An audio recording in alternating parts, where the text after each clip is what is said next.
there is an unwritten event taking place between Genesis 1 and Genesis 2. There is an unwritten event taking place between Genesis 1 and Genesis 2. That unwritten event is the event of an exodus. An exodus from the standard of Genesis 1 out into the standard of Genesis 2. We've seen Genesis 1. We've gone through the illustration of it not being the creation of a literal world, but of the religious world and all of the elements therein.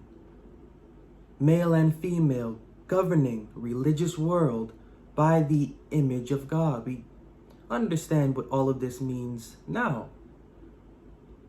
It just so happens that there is a particularly moved assembly that does not appreciate what's happening there.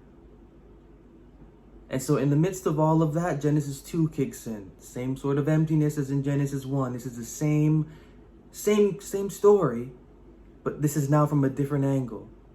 We got the angle from the priest kind in Genesis 1. Now we're going to get the angle from the other sort of kind.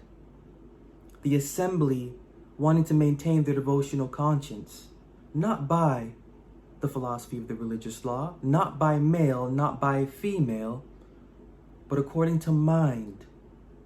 According to mind. As we saw, breath was breathed into that assembly. An outpouring of mind was breathed into that assembly. And what next happened? The next thing that happened was that they were planted in a location of their own. Now this is all Genesis 1, the unwritten space between Genesis 1 and 2, and then Genesis 2. This is all an allegory for the personal devotional conversation, primary, an allegory for the personal devotional conversation and its experience, but secondarily, what we're seeing is a revolving and a continuing history that's supposed to take place within the religious world. Within the religious world, either male or female or the combined two are supposed to subdue it. There is supposed to be a revolution of thought leading into a new planting. Example, the creation of Papal Rome.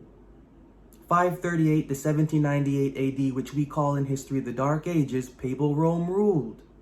Papal Rome was so bad because it combined male and female. It combined the Jew with the Greek, or the circumcised with the uncircumcised. It combined the two.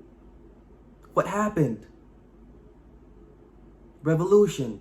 What happened? Exodus. What happened? Planting. Go back further, Antiochus, to the Hasmonean dynasty. You have female ruling and female wanting to get the oppression of its essence out and over the Jews. What happened? Revolution. What happened? Antiochus overthrown. What happened? Hasmonean dynasty is established. This is a repeating history that the Bible is talking about. Primarily, we should be looking at it primarily from the devotional conversation standpoint, but ultimately, the book of Genesis is a book reciting and rehearsing continuing history. It is continuing history. That's why it's called Genesis. It will never stop being Genesis. The book is present tense. Present tense Genesis. The Bible is written in present tense, always in present tense, because it is a continuing history, a continuing ecclesiastical theme that the Bible is reviewing. And so once that assembly saw that wrong, found that exodus out, due to the breath that they received, they were then planted. And that's what I want to look at. That's what I want us to take a moment to settle on, is the fact of after this is taking place, their exodus, their experience, their enlightenment, their regeneration. After all of that, they are being and they will be planted. Hey there, fellow seekers. Ever wondered how to find inner peace? Here are 5 simple ways the philosophy of the Bible can help you discover true inner peace. 1. Let go. Embrace forgiveness and let go of burdens. The Bible teaches us to release negativity and find freedom in forgiveness. 2. Stay present. Practice mindfulness. In a fast-paced world, the Bible's wisdom encourages us to find peace in the present moment. 3. Cultivate gratitude. Count your blessings. The Bible's philosophy reminds us to appreciate the little things, fostering a grateful heart. 4. Trust the journey. Find solace in faith. The Bible's message of hope encourages us to trust that every step has a purpose. 5. Connect with love, nurture relationships. The Bible's teachings on love remind us that strong connections lead to inner harmony. So there you have it. Let the Bible's timeless wisdom guide you to a place of profound inner peace. Ready to start your journey? Hit that like button, subscribe for more soul-nurturing insights, and let's embark on this path together. Remember, peace begins within you. This is Genesis 2, 7 and 8. Genesis 2, 7 and 8. What happened? And then what next happened? The Lord God formed the man of the dust of the ground and breathed into his nostrils the breath of life, and man became a living soul. And the Lord God planted a garden eastward in Eden, and there he put the man whom he hath formed. So after the regeneration, after the rising up from the dust, we understand what we should now, having reviewed this, understand what this concept of dust means according to the mind within the scriptures. After this regeneration or resurrection from the dust, or should I say in more familiar terms, from the dead, because that's really what this is an illustration of, there was a planting.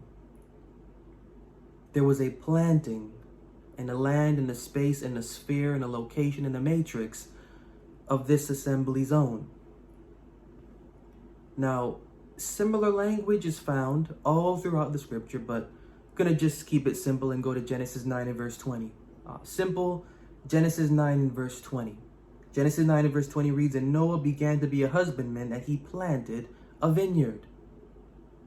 Now, what happened prior to this taking place? Was it not an exodus? Or was it not an event of catastrophe? It's a repeating history. But what we're seeing here is Noah planting after all of that taking place. A vineyard. Just as after all of that took place in the gap between Genesis 1 and 2, a planting takes place.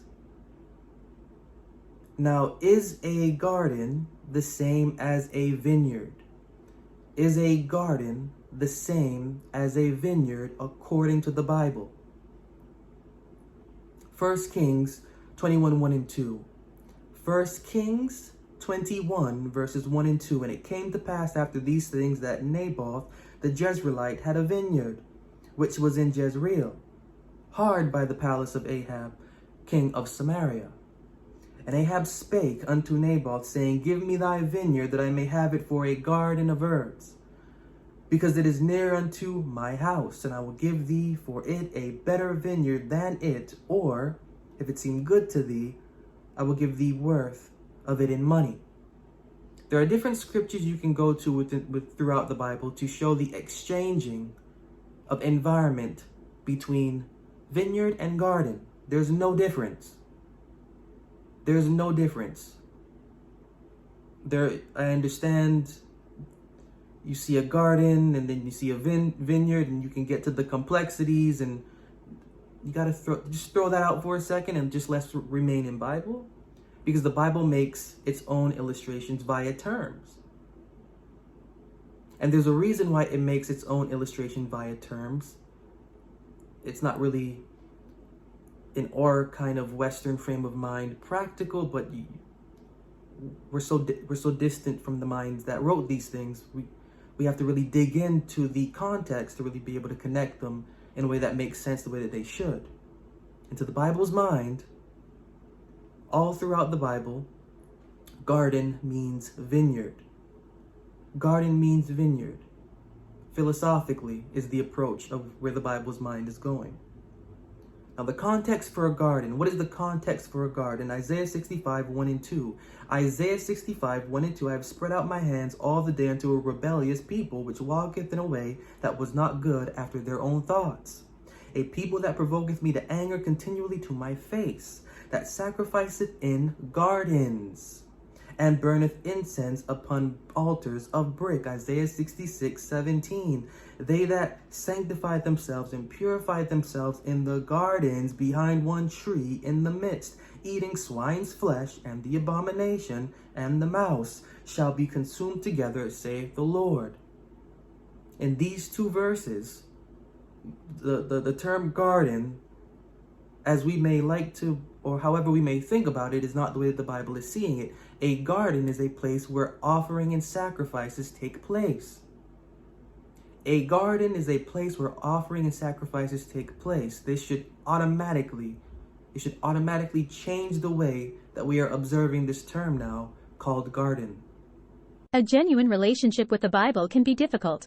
Sometimes we don't know where to begin. Sometimes we don't know how to trust our experience. Sometimes we may be afraid to get too close to our Creator. Perfecting and Reforming Personal Religion will be your guide. This book will make sure your spiritual journey is fulfilling. Don't miss this opportunity to elevate your devotional practice. Embrace the wisdom within its pages and embark on a journey of self-discovery.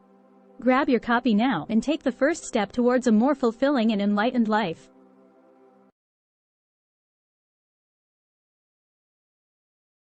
And turning to the book of Isaiah 1, 28, 29. Isaiah chapter 1, verses 28 and 29. Isaiah chapter 1, verses 28 and 29. And the destruction of the transgressors and of the sinners shall be together, and they that forsake the Lord shall be consumed. For they shall be ashamed of the oaks which ye have desired, and ye shall be confounded for the gardens that you have chosen. Again, I'm not going to give any more verses, but in the Bible, a garden is a place of worship. A garden is a place of worship. A garden is a sanctuary, place of worship. So when we're seeing that a garden was planted, when we're seeing that a vineyard was planted, when we're seeing that garden and vineyard are the same thing, and garden connotes place of worship. Bible is very simple in its associations. What was planted in Eden, what was planted as a vineyard by Noah, was not an actual garden, was not an actual vineyard. It was a place of worship. It was a place of worship. So after the dissatisfaction with male and female, or with the combined male and female, the assembly known as Adam committed to an exodus, and in doing so, was allowed to find a territory of their own that was special for them, of which became a planted vineyard or a planted garden or a planted place of worship.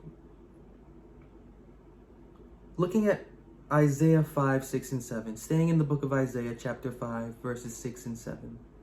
Isaiah chapter 5, verses 6 and 7. Just want to look at the context of vineyard. This is simple. You don't need any more verses for this. This is very plain. Isaiah 5, 6, and 7. And I will lay it waste, and it shall not be pruned nor digged, but there shall come up briars and thorns. I will also command the clouds that they rain no rain upon it. For the vineyard of the Lord of hosts is the house of Israel. I'm going to read that again. For the vineyard of the Lord of hosts is the house of Israel. For the vineyard of the Lord of hosts is the house, is the temple, is the assembly, is the tabernacle of Israel, and the men of Judah his pleasant plant.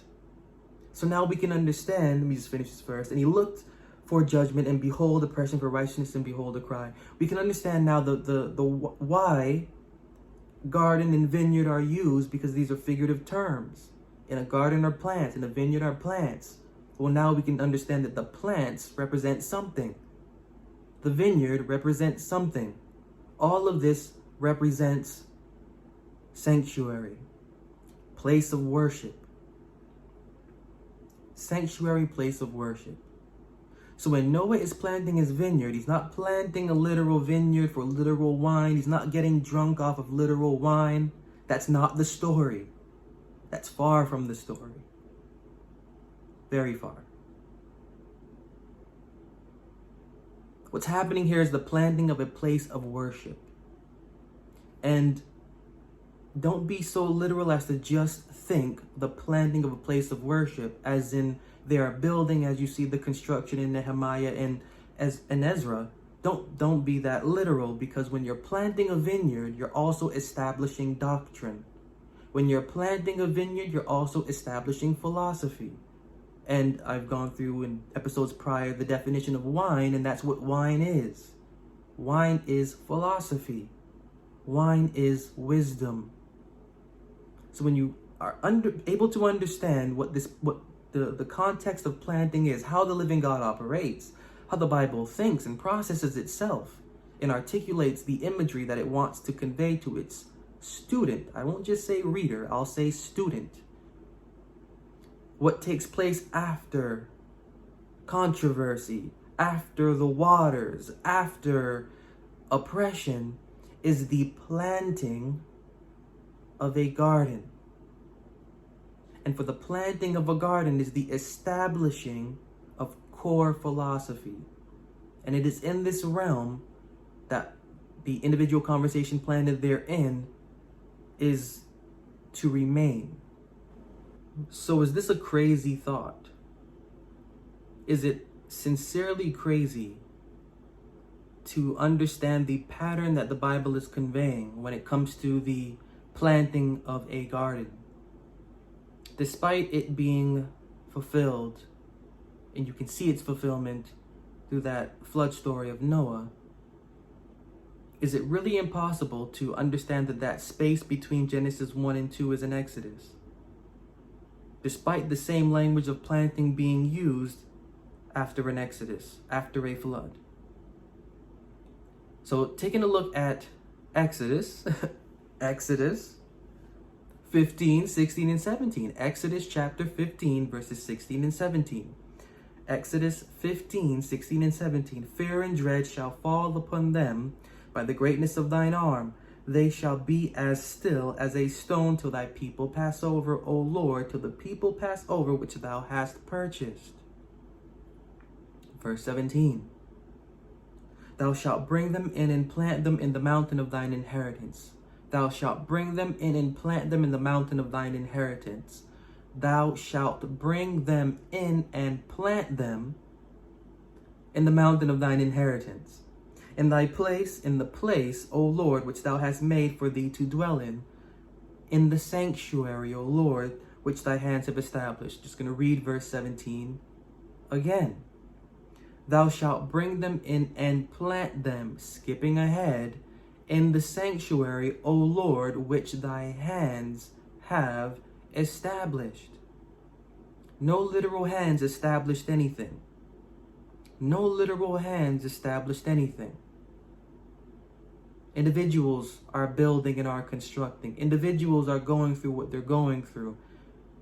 But due to events taking place, it is attributed to deity. What's taking place is an actual exit from male and female, or from both male and female, governed by the image of God. Pharaoh, Egypt. What is it? Well, it is a regime ruled by law and religion. It is a regime ruled by law and religion, upheld and upholding the philosophy of the religious law, which is the image of God. Well, the oppression therein led to an exodus. The exodus therein led to a stint of solitude in the wilderness. That stint of solitude in the wilderness eventually led to the planting of a tabernacle, to a territory, to a realm of their own. Same story. It's the same story because it's supposed to be a lesson for us. Not a lesson publicly, although it is, but a lesson more so for the members and for the congregation that is within the heart and mind of our devotional conversations conscience. Our conversation is to pass through an experience of an exodus from out of the image of God. Knowing what that solitary feels like, that solitary confinement feels like, to where we can have the ability to establish a sanctuary and to be able to dedicate it to or attribute it to the living God. Because at the end of the day, though it is us constructing it, though it is our effort to deal with our own self personally and devotionally, it is by the character and by the disposition lent from within the words of the scriptures that is actually giving us the strength and the power to go on constructing. And that's absolutely key to the lesson that the authors of the Bible are wanting to convey to their students and to the reader. That the experience, although written as if it is something phenomenal or an event, and it is secondarily to be taken in that context, primarily the lesson is for the personal devotional conversation.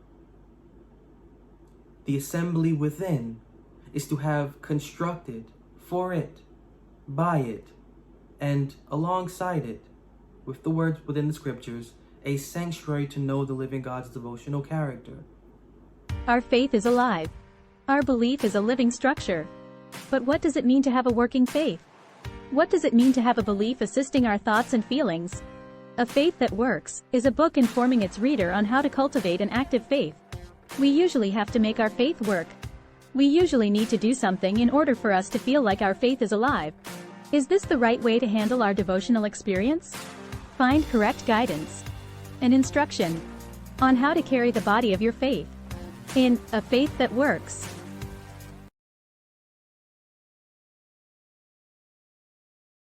I haven't forgotten, although it has been seemingly weeks and months, the original theme for this section of dialogue that we have been going through, which is the more suitable manner to carry the devotional conversation.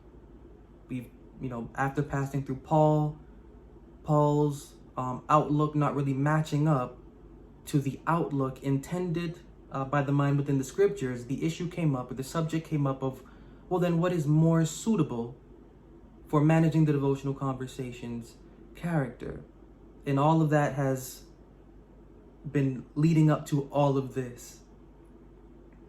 And it may sound, I don't know how it may sound actually, but I find the subject to be completely right for conscience.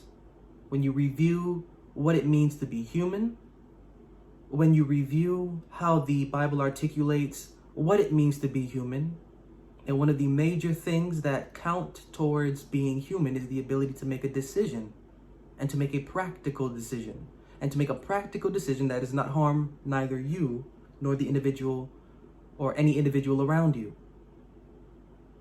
And that has to do a lot with embracing letting go of one sphere of thought, one stage of life, and moving forward to another sphere of thought or to another stage of life to examine what is in there from what was prior, so that we can envision a future self, both personal and devotional, that is individually suitable for our person. And all of that Paul writes in just 2-3 verses. Ephesians 4:22-24. Ephesians 4:22-24. Put off concerning the former conversation the old man, which is corrupt according to the deceitful lust, and be renewed in the spirit of your mind. Verse 24. Put on the new man, which after God is created. Now, everything that is here is everything that Genesis 1 and 2 and 3 is articulating figuratively. The author writing the book of Ephesians is talking about the exodus necessary for the personal devotional conversation. Your former conversation you have to get out of. Your former conversation you have to get out of. The former conversation to get out of is the conversation governed by the image of God, which is the philosophy of the religious law. The conversation to get out of is a conversation tied to a male or to a female or to the combined male and female governing by the image of God. Once you can do that, once you can commit to that exodus, you can then begin the renewal of the spirit of your mind, which is the intention of Genesis 2 concerning the regeneration of Adam. Once you can manage that intention, you can move on to phase 3, which is being created with a new mind of devotion. The illustration from Genesis 1, 2, and 3 is literally here in the book of Ephesians. And the whole point being that we're doing all of this, or we are called to do this, for the purpose of constructing a sanctuary devoted to the individual experience and to the mind governing that experience, to forever hold fellowship therein. Exodus 25:8. Keeping that simple. Exodus 25:8. And let them make me a sanctuary that I may dwell among them. Let them make me a sanctuary that I may dwell among them. The essence of the living God's devotional character is supposed to be among what is quote unquote us. Forget all the whatever is going on around and that's speculative and that's whatever and that's whatever. Forget the philosophy. Forget it all. What matters at the end of this experience that the mind within the scriptures is talking about, what matters is our individual devotional conversation having a personal place of devotion for the living God, that we may honor the principles of that devotional character freely and justly. And so the Bible is strict and ever strict on the conscience of the devotional character and on the way that the devotional character should be formed, and is giving us a plethora of examples to convey that, because the issue is us. The issue is us. The mind within the scriptures wants to get at us. Nothing can get at us until what is within us is settled in and of itself and is accepting itself.